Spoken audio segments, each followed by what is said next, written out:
قرآن مجید کی عظمت اور فضیلت کے ضمن میں پہلی حقیقت ہے کہ جسے ہمیں سامنے رکھنا چاہیے، اور اس حقیقت کے ادراک و شعور کے لیے قرآن پر ایمان لازم نہیں ہے، بلکہ یہ وہ بات ہے کہ جس کا اعتراف ہر شخص کرے گا، خواہ وہ قرآن کو اللہ کا کلام مانتا ہو یا نہ مانتا۔ دوسری بات قرآن مجید کی عظمت کے ضمن میں یہ ہے، اور وہ اس پہلو سے پوری دنیا کو ماننی پڑے گی، اور واقعہ یہ ہے کہ جو ان میں اصحاب دانش و بینش ہے وہ مانتے ہیں کہ محمد الرسول اللہ صلی اللہ علیہ وسلم کا تعلق کسی پری ہسٹورک ایرا سے نہیں، حضور کل 1400 برس پہلے کی شخصیت ہیں، تاریخ کا یوں سمجھیے کہ نصف النہار، the very midday of history, کہ کوئی چیز بھی ان کی پردہ اخفاء میں نہیں ہے۔ اور حضور صلی اللہ علیہ وسلم کی یہ بات ہر شخص مانے گا کہ آپ نے تاریخ انسانی کا ایک عظیم ترین انقلاب برپا کیا۔ اس دور میں آپ کے علم میں ہوگا، ابھی کچھ 6-7 سال پہلے امریکہ میں ایک کتاب شائع ہوئی، دی 100، ڈاکٹر مائیکل ہارٹ اس کے مصنف ہیں۔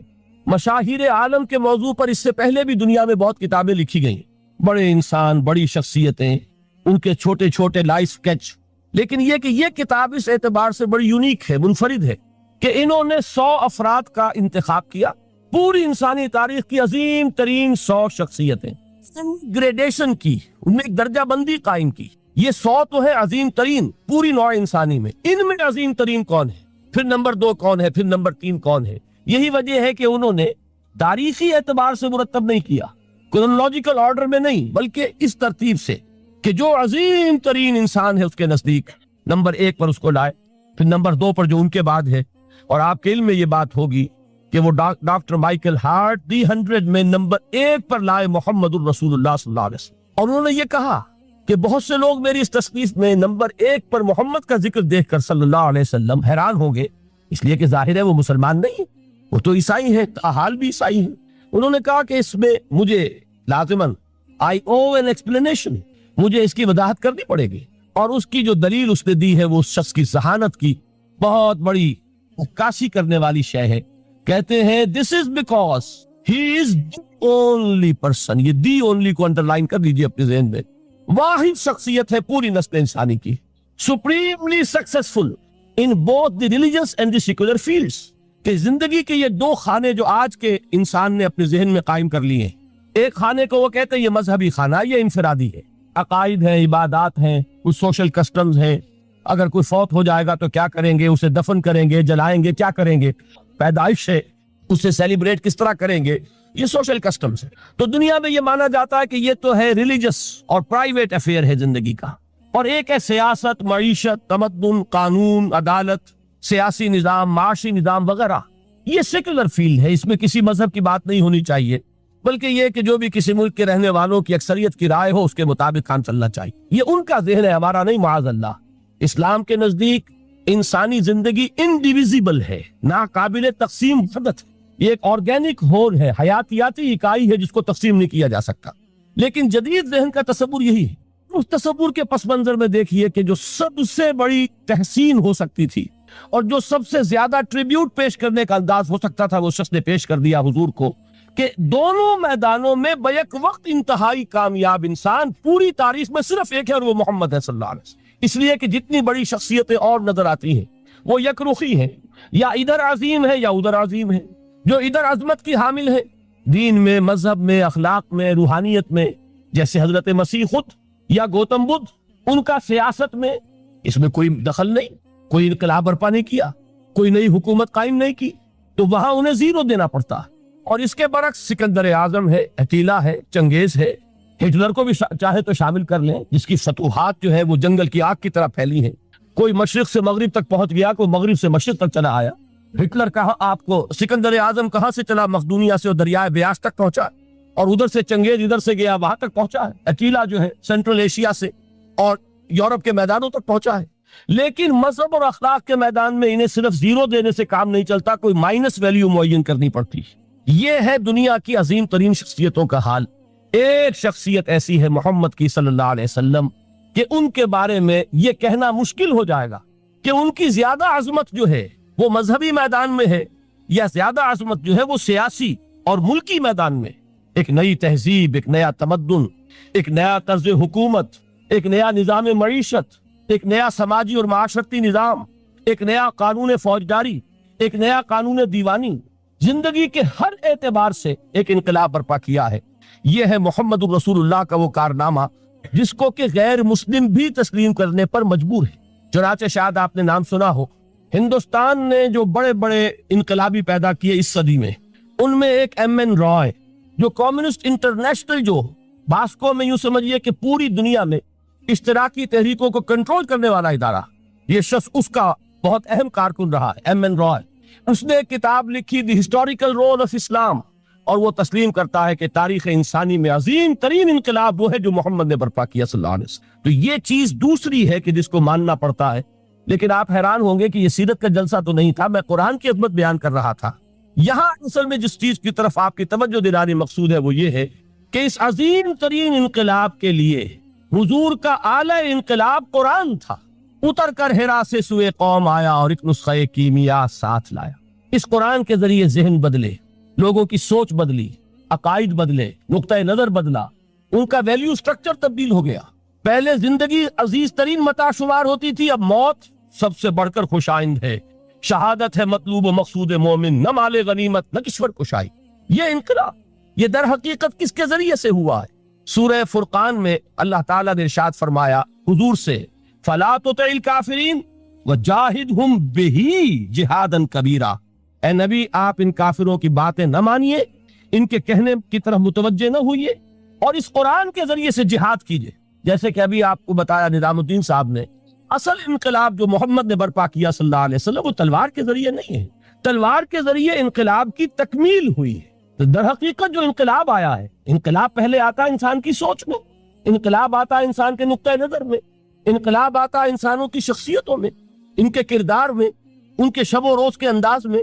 یہ انقلاب کون سی تلوار سے آیا؟ محمد تو تنہا تھے صلی اللہ علیہ وسلم، ایک فرد واحد سے دعوت کا آغاز فرمایا۔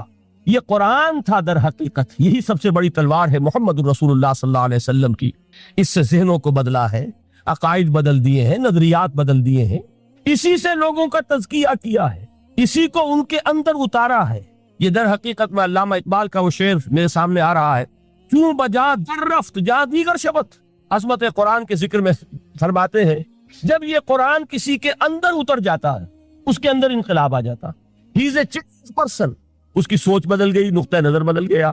پہلے وہ کائنات کو سمجھتا ہوگا کہ خود بخود چل رہی ہے، اندھا بہرا مادہ اسے چلا رہا ہے، بائی این ایکسیڈنٹ یہ وجود میں آئی ہے۔ اب وہ سمجھتا نہیں، ایک اللہ ہے، علی کل شیء قدیر بکل شیء علیم، الحی القیوم، جس نے اس کائنات کو بنایا ہے، جو اسے چلا رہی ہے، جو مدبر ہے، یدبر الامر من السماء الى الارض، تدبیر فرما رہا ہے، وہ ہے کہ جس نے اس کائنات کو پیدا فرمایا۔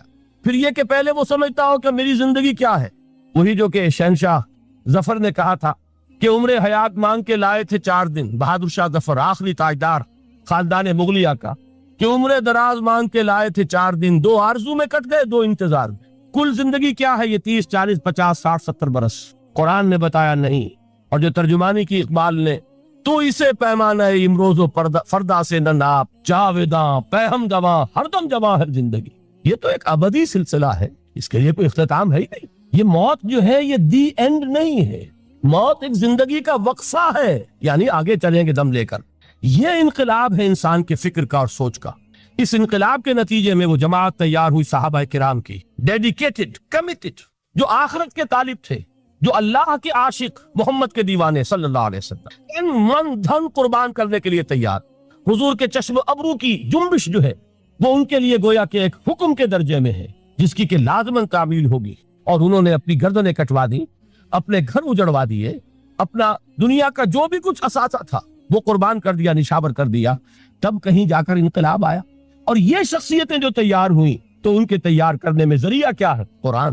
یہی وجہ دیکھیے، نوٹ کیجئے، اسی بات کو دوسرے پیرائے میں عرض کر رہا ہوں کہ تاریخ انبیاء کے ضمن میں بھی ایک بڑی عجیب حقیقت سامنے آئے گی۔ حضرت موسیٰ علیہ السلام کے معجزات 2 بہت مشہور ہے، عصائے موسیٰ اور ید بیضاء۔ ویسے قرآن مجید نے 7 مزید گنوائے ہیں، 9 آیات بینات، 9 بڑے کھلے کھلے معجزے جو فرعون اور آل فرعون کو دکھائے۔ پھر آپ کو معلوم ہے کہ اسی عصا کی ضرب سے سمندر کا پھٹ جانا، اسی عصا کی ضرب سے ایک چٹان سے 12 چشموں کا پھوٹ بہنا، اور پھر یہ کہ من و سلوہ کا نزول ہے، اور غمام ہے صحرا کے اندر جہاں کوئی چیز سائے کے لیے نہیں ہے، ان کے اوپر ابر کا سایہ کیا جا رہا ہے، یہ سارے معجزے آپ کو نظر آ رہے ہیں۔ اسی طریقے سے حضرت مسیح علیہ السلام کیسے کیسے معجزے، مردہ کو کہا قم باذن اللہ اور کھڑا ہو گیا، گارے سے بنایا ایک پرندے کی شکل اور اس میں پھونک ماری اور اڑتا ہوا پرندہ ہو گیا۔ یعنی یہ کہ احیاء موتا اور خلق حیات یہ آخری معجزے ہو سکتے ہیں، اس لیے کہ یہ خالص اللہ تعالیٰ کے افعال ہیں۔ لیکن ذرا اس کانٹیکسٹ میں دیکھیے محمد کا معجزہ کیا ہے صلی اللہ علیہ وسلم۔ قرآن مجید جن لوگوں نے پڑھا ہے اور سمجھ کر پڑھا ہے، ترجموں سے پڑھا ہے یا ویسے وہ عربی زبان سے واقف ہے، ان کو معلوم ہے کہ قرآن بار بار کہتا محمد کا معجزہ، یوں تو بے شمار واقعات ہوں گے لیکن اصل معجزہ صرف اور صرف قرآن، اسی کو پیش کیا گیا ہے کہ یہی ہے، آؤ مقابلہ کر لو۔ اصل میں معجزہ کہتے کسے؟ معجزہ کے معنی عاجز کر دینے والی شے۔ یوں تو اولیاء اللہ جو ہیں ہم ان کی کرامات کے قائل ہیں، اللہ تعالیٰ اپنے کسی نیک بندے کے مقام اور مرتبے کے اظہار کے لیے کسی وقت کوئی ایسی چیز ظاہر کر دے جو قانون طبیعی کے خلاف ہو، تو یہ کرامات اولیاء حق ہے۔ اور اس درجے کی جو ظاہر بات ہے کہ جب اولیاء کے لیے کرامات ہے تو انبیاء کے لیے تو بہت ہوں گی۔ اصل معجزہ کسے کہتے ہیں؟ جسے کوئی نبی چیلنج کے ساتھ پیش کرتا ہے کہ یہ ہے میری رسالت کا ثبوت، آؤ مقابلہ کر لو۔ حضرت موسیٰ علیہ السلام کے جو اصل معجزے تھے وہ دو تھے، ایک عصا جس کا کہ مقابلہ کیا، آپ کو معلوم ہے کہ فرعون نے تمام جو جادوگر تھے پورے مملکت کے انہیں جمع کیا اور مقابلہ کیا۔ تو جس چیز کو کہ پیش کیا جائے چیلنج کے ساتھ کہ آؤ تو مقابلہ کر لو، وہ اصل معجزہ ہوتا ہے اس نبی اور رسول۔ تو حضور صلی اللہ علیہ وسلم کا اصل معجزہ، یعنی معجزات، آپ یہ موالتے میں مبتلا نہ ہو، میں بقیہ معجزات کی نفی نہیں کر رہا، یہ واقعات اپنی جگہ حق ہے کہ حضور کو پتھر سلام کرتے تھے، حضور صلی اللہ علیہ وسلم جس کھجور کے تنے کے ساتھ ٹیک لگا کر خطبہ دیا کرتے تھے، جبکہ ابھی مسجد نبی میں ممبر نہیں بنا تھا، جب تعداد زیادہ ہو گئی مسلمانوں کی اور ضرورت محسوس ہوئی کہ ذرا بلند مقام پر کھڑے ہو کر آپ خطبہ ارشاد فرمائیں، تو پھر وہ ممبر بنا کر رکھا گیا۔ پہلے مرتبہ جب آپ ممبر پر چڑھ رہے تھے خطبہ دینے کے لیے تو اس کھجور کے سوکھے تنے میں سے ایسی آواز آئی جیسے کوئی بچہ بلک بلک کر رو رہا ہو کہ وہ سعادت جو مجھے حاصل رہی تھی آج تک میں محروم ہو گیا۔ تو یہ انبیاء کا مقام ہے۔ مولانا روم نے اسی لیے کہا ہے کہ فلسفی کو منکر حنانہ است، از ہوا سے بیگانہ است۔ فلسفی اور عقلیت پرست انسان وہ تو حنانہ کا انکار کر دے گا، کیسے ممکن ہے سوکھا تنا اور اس کے اندر سے بچے کی طرح بلکنے کی آواز آئے، لیکن یہ اس لیے کہ وہ انبیاء کے خصوصی احوال جو ہیں ان کو جانتے نہیں۔ اس قسم کے خرق عادت واقعات حضور کی زندگی میں بھی بے شمار ہوئے، لیکن حضور کا وہ معجزہ جس میں تحدی کے ساتھ چیلنج کے انداز میں کہا گیا کہ آؤ مقابلہ کر لو، وہ صرف اور صرف قرآن ہے۔ چنانچہ آپ سورہ بنی اسرائیل میں دیکھیں گے قُلْ لَئِنِ اجْتَمَعَتِ الْإِنسُ وَالْجِنُّ عَلَىٰ أَن يَأْتُوا بِمِثْلِ هَٰذَا الْقُرْآنِ لَا يَأْتُونَ بِمِثْلِهِ وَلَوْ كَانَ بَعْضُهُمْ لِبَعْضٍ ظَهِيرًا۔ اے نبی چیلنج کر دیجئے، اگر تمام انسان اور تمام جن مل کر یہ چاہیں کہ اس قرآن جیسی کوئی تصنیف کر دیں، تو چاہے وہ ایک دوسرے کا کتنی بھی اس میں مدد کریں اور تعاون کریں، وہ ہرگز قرآن جیسی کتاب تصنیف نہیں کر سکتے۔ اس سے آگے بڑھ کر یہ بات کہی گئی، اچھا پورا قرآن نہیں لا سکتے، اس قرآن کی طرح کی 10 صورتیں ہی تصنیف کر لو۔ جب اس کا بھی جواب نہیں دیا گیا تو جسے کہتے ہیں برسبیل تنزل، اور پنجابی میں کہتا ہے کہ برے کو گھر تک پہنچانا، وہ برے کو گھر تک پہنچانے کے لیے فرمایا ایک صورت ہی بنا لاؤ۔ یہ سورہ ہود میں اور سورہ یونس میں یہ مضمون آیا، اور پھر سورہ بقرہ میں ہجرت کے بعد جو پہلی صورت نازل ہوئی اس میں پھر اس کو دہرا دیا گیا، وَإِن كُنتُمْ فِي رَيْبٍ مِّمَّا نَزَّلْنَا عَلَىٰ عَبْدِنَا فَأْتُوا بِسُورَةٍ مِّن مِّثْلِهِ وَادْعُوا شُهَدَاءَكُم مِّن دُونِ اللَّهِ إِن كُنتُمْ صَادِقِينَ۔ کہ اگر تمہیں کوئی شک ہے اس کتاب کے بارے میں جو ہم نے نازل فرمائی ہے، شک کیا ہوگا؟ شک اسی بات میں ہوگا کہ شاید یہ محمد کا اپنا کلام ہے صلی اللہ علیہ وسلم، یا کوئی اور انسان ہے جو انہیں سکھا پڑھا رہا ہے۔ اگر تمہیں اس نوعیت کا کوئی شک ہے تو اس جیسی ایک صورت بنا لاؤ، فاتو بسورۃ من مثلہ، اور نوٹ کیجئے گا سورۃ العصر بھی صورت ہے، سورۃ الکوثر بھی صورت ہے، 3 آیات بھی اگر ایسی تم تصنیف کر کے لے آؤ تب تو تمہیں کچھ شک کرنے کا حق حاصل ہوگا، اور اگر نہیں کر سکتے تو جان لو فَإِن لَمْ تَفْعَلُوا وَلَن تَفْعَلُوا، پھر اگر تم ایسا نہ کر سکو اور ہرگز نہیں کر سکو گے، ذرا چیلنج کا انداز دیکھیے کہ ہرگز نہیں کر سکو گے، فَاتَّقُوا النَّارَ الَّتِي وَقُودُهَا النَّاسُ وَالْحِجَارَةُ، ڈرو اس آگ سے جس کا ایندھن بنیں گے انسان اور پتھر۔ اب اس بات کو سمجھیے کہ تاریخی حقیقت ہے یہ، جس کا کوئی کافر انکار نہیں کر سکتا، کہ کوئی شخص اس چیلنج کو قبول کرنے کی جرت نہیں کر سکا۔ اگر جھوٹ موٹ کو بھی کوئی کھڑا ہو جاتا اور کہتا کہ ٹھیک ہے میں نے یہ ایک صورت بنائی ہے اور میرا دعویٰ یہ ہے کہ یہ قرآن جیسی ہے، تو ایک کنٹروورسی تو پیدا ہو جاتی نا۔ کچھ لوگ چاہے کہتے کہ نہیں یہ قرآن کے سطح کی نہیں ہے، لیکن یہ کہ اس کا دعویٰ تو ہو جاتا، لیکن تاریخ یہ بتا رہی ہے کہ سرے سے کسی شخص نے اس کی جرت نہیں کی. اس درجے وہ قرآن سے مرعوب ہوئے. تو حضور کا سب سے بڑا معجزہ جو آج تک زندہ ہے، اس کو ذہن میں رکھیے، میں نے جو حضرت موسیٰ حضرت عیسیٰ کے معجزات گنوائے ہیں وہ در حقیقت ان کی اپنی ذات کے ساتھ تھے. ید بیضا موسیٰ کے ساتھ تھا. عصا معجزہ اس وقت تھا جب موسیٰ کے ہاتھ میں تھا. اس کے بعد کئی سو برس تک وہ صندوق سکینہ جو ہے، تابوت سکینہ، اس میں وہ عصا رکھا رہا، لیکن اب وہ معجزہ نہیں تھا، وہ سوکھی لکڑی تھی، اس کے سوا کچھ نہیں. تو تمام انبیاء اور رسول کے معجزے ختم ہو گئے، وہ ان کی ذات کے ساتھ تھے. محمد رسول اللہ کی رسالت دائمی ہے تا قیام قیامت، لہذا معجزہ بھی آپ کا دائمی ہے. وہ معجزہ آج بھی موجود ہے. البتہ میں ادھر ضرور توجہ دلاؤں گا کہ قرآن مجید کے اعجاز کے 3 پہلو ہیں. پہلا پہلو، اور زیادہ تر اسی کی طرف توجہ زیادہ ہوئی ہے، وہ ہے قرآن کی فصاحت، بلاغت، ادبیت، اس کی چاشنی. ظاہر بات ہے کہ اس کا شعور اور ادراک صرف عربوں کو ہو سکتا ہے، بلکہ میرے خیال میں ناراض نہ ہو اہل عرب، تو آج کے عربوں کو بھی نہیں ہو سکتا. یہ اسی دور کے عرب، ان کی اپنی جو اس وقت کی زبان تھی، اس زبان میں فصحاء، بلغاء، شعراء، خطباء، ان کو اتنا ذوق تھا کہ وہ باقی پوری دنیا کو کہتے تھے یہ گونگے ہیں، بولنا ہم آتا، خطیب ہم ہیں، شاعر ہم ہیں، خطبہ ہم دے سکتے ہیں، شعر ہم کہہ سکتے ہیں، باقی سب تو عجمی ہیں، گونگے ہیں. ان کے اندر نہ فصاحت ہے، نہ بلاغت ہے، نہ ان کے کلام میں چاشنی ہے، نہ اس کے اندر کوئی شکوہ. یہ دعویٰ جنہیں تھا، جب ان کے منہ بند ہو گئے قرآن کو سننے کے بعد کہ اس کلام کا کوئی مقابلہ ممکن نہیں ہے، جو ان کے سبع معلقہ کے شعراء میں سے آخری شاعر وہ ایمان لے آئے. اس کے بعد جب ان سے کہا گیا کہ اب آپ شعر نہیں کہتے، حضرت عمر نے ایک مرتبہ ان سے سوال کیا، کیا بات ہے، اب آپ نے شعر کہنے چھوڑ دیے؟ تو ان کا جواب یہ تھا، اب بعد القرآن، کیا اب قرآن کے بعد بھی اس کا امکان ہے کہ کوئی شخص اپنی فصاحت اور بلاغت کا کوئی اظہار کرنا چاہے؟ یہ تو فصاحت اور بلاغت کی ایک معراج ہے کہ جس تک کہ اب کسی انسان کی رسائی ممکن نہیں. تو فصاحت اور بلاغت جو ہے قرآن کے، اس کی ادبیت، در حقیقت اس کا ادراک تو ہو سکتا ہے صرف اہل زبان کو. ہم لوگ جو ترجموں سے پڑھتے ہیں، چاہے کتنی ہی گرامر پڑھ لیں، کتنی صرف و نحو پڑھ لیں، واقعہ یہ ہے کہ وہ جو ایک ہوتا ہے نفس پر جب انگلی آتی ہے تو جو ایک آپ کو فیل ہوتی ہے، وہ فیل ہم جو عجمی لوگ ہیں جن کی مادری زبان عربی نہیں ہے، وہ قرآن مجید کی فصاحت اور بلاغت کو اس طور سے نہیں سمجھ سکتے جیسے کہ اہل زبان سمجھ سکتے ہیں، اور خاص طور پر جیسے کہ اس زمانے کے اہل زبان نے سمجھا. آج چونکہ عربی زبان ویسے تو جو اس کی فصیح لینگویج ہے، وہ جو کہ تو اپنی اصل پر قائم ہے، اور وہ اسی قرآن کے طفیل اور قرآن کے صدقے قائم ہے. ورنہ دنیا میں کوئی دوسری زبان نہیں ہے کہ جو 1500 برس تک اتنی پیور رہ جائے، اس میں تبدیلی آتی. خود اردو جو ہے 300 برس کی اردو، دکن کی اردو، ذرا اس کو کبھی پڑھیے تو آپ حیران ہوں گے کہ یہ اردو زبان اور آج کی اردو کوئی اور ہے. یہ صرف 200-250 برس کے اندر یہ انقلاب اردو میں ہو چکا ہے.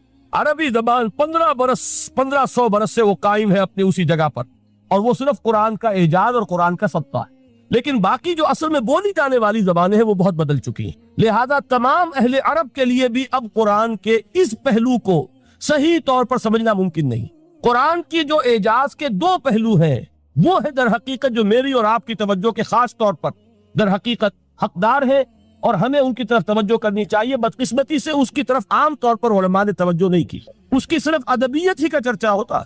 اصل میں قرآن مجید علم انسانی کی معراج، فکر، فلسفہ، حکمت، قرآن کی ابدی حکمت، قرآن کا ابدی فلسفہ، قرآن انسانی مسائل کا جو حل دیتا ہے. قرآن نے سوشل سائنسز میں جس طریقے سے رہنمائی کی ہے، یہ 2 پہلو ہیں اس کے اعجاز کے، جس کی کہ آج ہمیں ضرورت ہے کہ ہم اس کا شعور اور ادراک حاصل کریں. اس کے ضمن میں خاص طور پر علامہ اقبال کا نام لینا چاہتا ہوں. میرے نزدیک اس دور میں قرآن مجید کے اس اعجاز اور اس کے ایک معجزہ ہونے کے لیے سب سے بڑی دلیل علامہ اقبال کی شخصیت ہے. وجہ کیا ہے کہ علامہ اقبال علماء کے طبقے میں سے نہیں تھے. ظاہر بات ہے کہ جن کا پورا جو ہے، جن کی زندگی گزرتی ہو قال اللہ و قال الرسول میں، ان کے دلوں میں عظمت قرآن کی، ان کے دلوں میں حضور کی محبت، یہ تو سمجھیے کہ ہونی ہی چاہیے. ان کے شب و روز اسی میں گزرتے ہیں. لیکن یہ کہ ایک ایسا شخص جس کی تعلیم ہے کالجوں کی، یونیورسٹیوں کی، جس نے مشرق اور مغرب کے فلسفے کھنگال ڈالے، وہ شخص، اور وہ بھی اس دور میں جبکہ ہم پر مغرب سے مروبیت بہت شدید تھی. آج تو وہ مروبیت بہت کم ہو چکی ہے. آج تو ہمارا عام نوجوان جو ہے وہ آنکھوں میں آنکھیں ڈال کر بات کرتا، اس میں خود اعتمادی ہے. ہمارا بھی اپنا ایک معاشی نظام ہے، ہمارا اپنا ایک سیاسی نظام ہے، ہمارا ایک اپنا سماجی نظام ہے، ہماری اپنی سوشل ویلیوز ہیں. آج کا نوجوان الحمدللہ احیاء اسلام کی وہ جد و جہد جو ہے وہ مرحلہ در مرحلہ بہرحال آگے بڑھ رہی ہے. وقت لگے گا لیکن یہ کہ اس میں یقیناً ترقی ہوئی ہے. اسی کا مظہر یہ ہے کہ خود اعتمادی ہے. We have confidence. ہم جانتے ہیں کہ اسلام ایک دین ہے, مکمل دین ہے, اس کے پاس زندگی کے تمام مسائل کا حل ہے. لیکن یہ ہے آج 1985 کی بات. علامہ اقبال اس صدی کے آغاز میں گئے ہیں یورپ, جبکہ ہم محکوم تھے انگریز کے. ایک حاکم قوم کے ہاں جا کر, اس سے مروبیت کتنی شدید اس وقت تھی, جو جاتا تھا اکثر و بیشتر جو ہے واپس آتا تھا تو کھڑے ہو کر پیشاب کرنا ضروری سمجھتا تھا, اس لیے کہ اس نے وہاں پر لوگوں کو یہی کرتے دیکھا. ان کا لباس, ان کی وضاقت, ان کی تہذیب, ان کا تمدن, ہر طرح سے ان کے گن گاتا ہوا, ان کے لیے وہ بہت قصیدے جو ہے تعریف کے کہتا ہوا آتا تھا. لیکن ایک علامہ اقبال کی شخصیت وہ ہے کہ وہ یہ خود کہتے ہیں کہ میں اس آگ میں ڈالا گیا ہوں مثل خلیل. مغربی تہذیب کے اس الاؤ میں مجھے اس طرح ڈالا اللہ نے جیسے کہ حضرت ابراہیم کو آگ میں ڈلوایا. میں اس تہذیب کے اس الاؤ کے اندر سے ہو کر آ رہا ہوں, اور میں نے یہ دیکھ لیا ہے کہ یہ تہذیب کھوکھلی ہے, اس کے اندر کوئی پائیداری نہیں ہے. نظر کو خیرہ کرتی ہے تب چمک تہذیب حاضر کی, یہ سنائی مگر جھوٹے نگوں کی ریزہ کاری ہے. اور دیار مغرب کے رہنے والوں خدا کی بستی دکان نہیں ہے. چرا جسے تم سمجھ رہے ہو وہ اب ذرے کا معیار ہوگا. تمہاری تہذیب اپنے خنجر سے آپ ہی خودکشی کرے گی. جو شاخ نازک پہ آشیانہ بنے گا ناپائیدار ہوگا. اب آپ اندازہ کیجئے وہ شخص جو بنیادی طور پر فلسفی ہے, فلسفے کا طالب علم, وہ جرمنی اور انگلستان میں جا کر فلسفے کھنگالنے کے بعد اسے اگر تسکین حاصل ہوئی, اس کی جو علم کی پیاس تھی اگر اسے سیری حاصل ہوئی تو صرف قرآن کے ذریعے سے. نہ کہیں جہاں میں اما ملی, جو اما ملی تو کہاں ملی میرے جرم خانہ خراب کو تیرے عفو بندہ نواز میں. یہ وہ شخص ہے آخری زندگی میں ان کا کام صرف ایک رہ گیا تھا, قرآن کی تلاوت. بڑے بڑے فلسفی ملنے آتے تھے علامہ اقبال سے ملنے, وہ سمجھتے تھے بڑی لائبریری ہوگی, جیسے بڑے وکیل اس کی لائبریری آپ کو معلوم ہے کتنی جلدیں رکھی ہوگی, خوبصورت جلدیں بنی ہوئی, ایسے ہی کوئی بڑا فلسفی, بڑا پروفیسر, اس کی سٹڈی, اس کی کتابیں بڑی مرغوب کن ہونی چاہیے. لیکن علامہ اقبال کے ہاں سب کتابیں اٹھوا دی تھی انہوں نے, صرف ایک کتاب رہ گئی. اور سید نذیر نیازی کا نام آپ نے سنا ہوگا. انہوں نے جب یہ گواہی دی ہے, یہ واقعہ شاید آپ کے علم میں نہ آیا ہو, یہ بہت اہم واقعہ ہے. وہ یہ لکھتے ہیں کہ میں نے ایک مرتبہ علامہ سے پوچھا کہ کچھ لوگ اعتراض کرتے ہیں یا یہ خیال ظاہر کرتے ہیں کہ آپ نے اپنا فلسفہ خودی نیٹشے سے لیا ہے, کوئی کہتا ہے فلاں سے لیا ہے, کوئی کہتا ہے فلاں سے لیا ہے, کچھ آپ خود بتا سکیں گے کہ آپ کے فلسفہ خودی کی سورس کیا ہے؟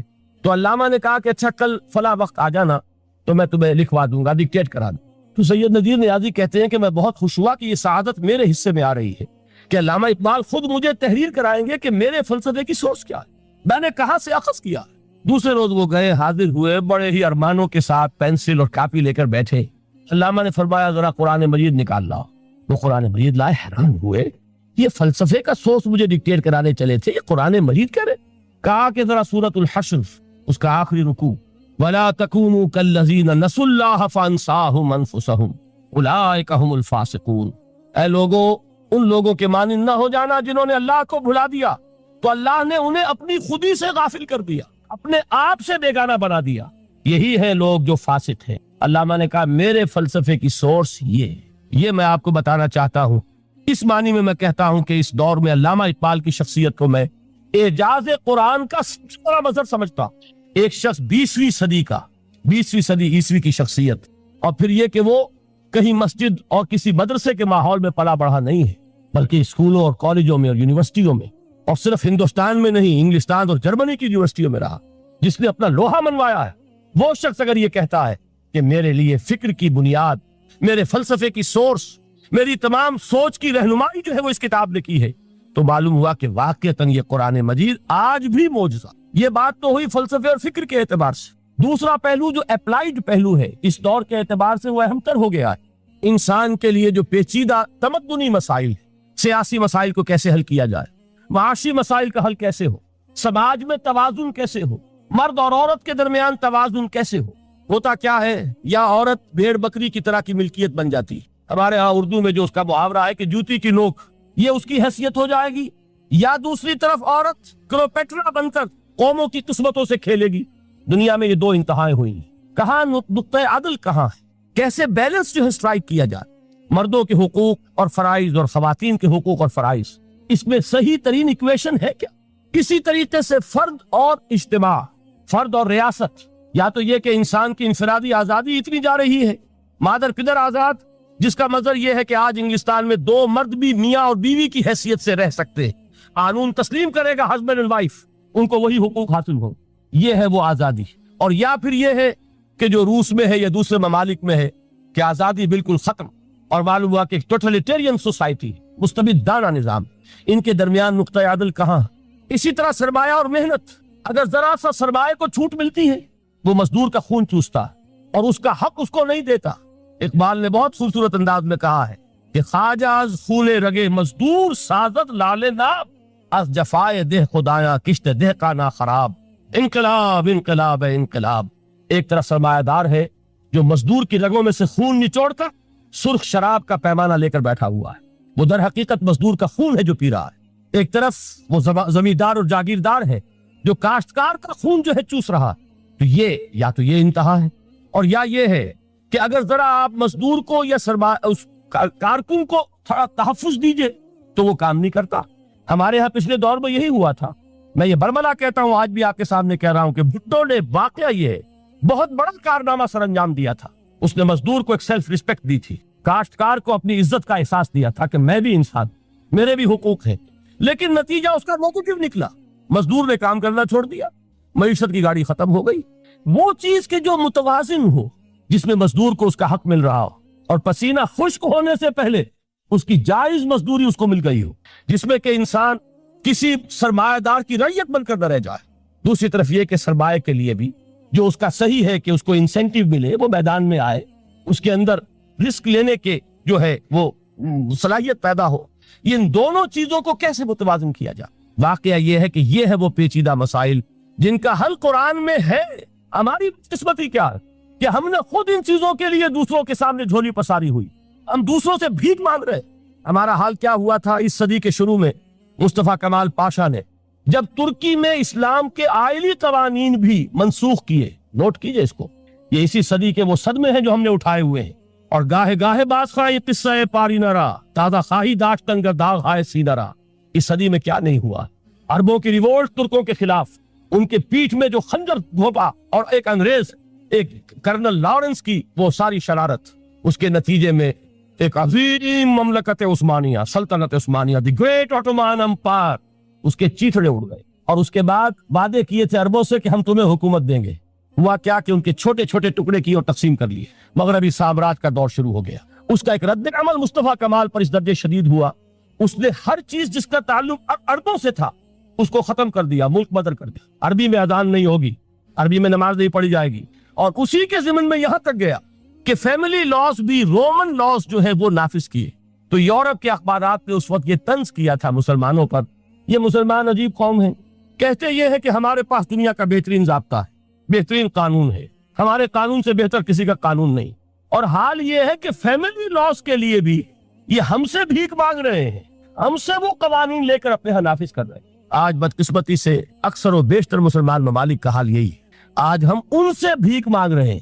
کہیں جمہوریت کی بھیک ہے، کہیں سوشلزم کی بھیک ہے، کہیں کسی اور سماجی نظام کی بھیک ہے، کہیں مرد اور عورت کی کامل مساوات کا ایک نظریہ ہے، شانہ بشانہ چلنے والا فلسفہ ہے، جو خالص مغرب کی تہذیب کی ایک بھیک ہے جو مانگی جا رہی ہے۔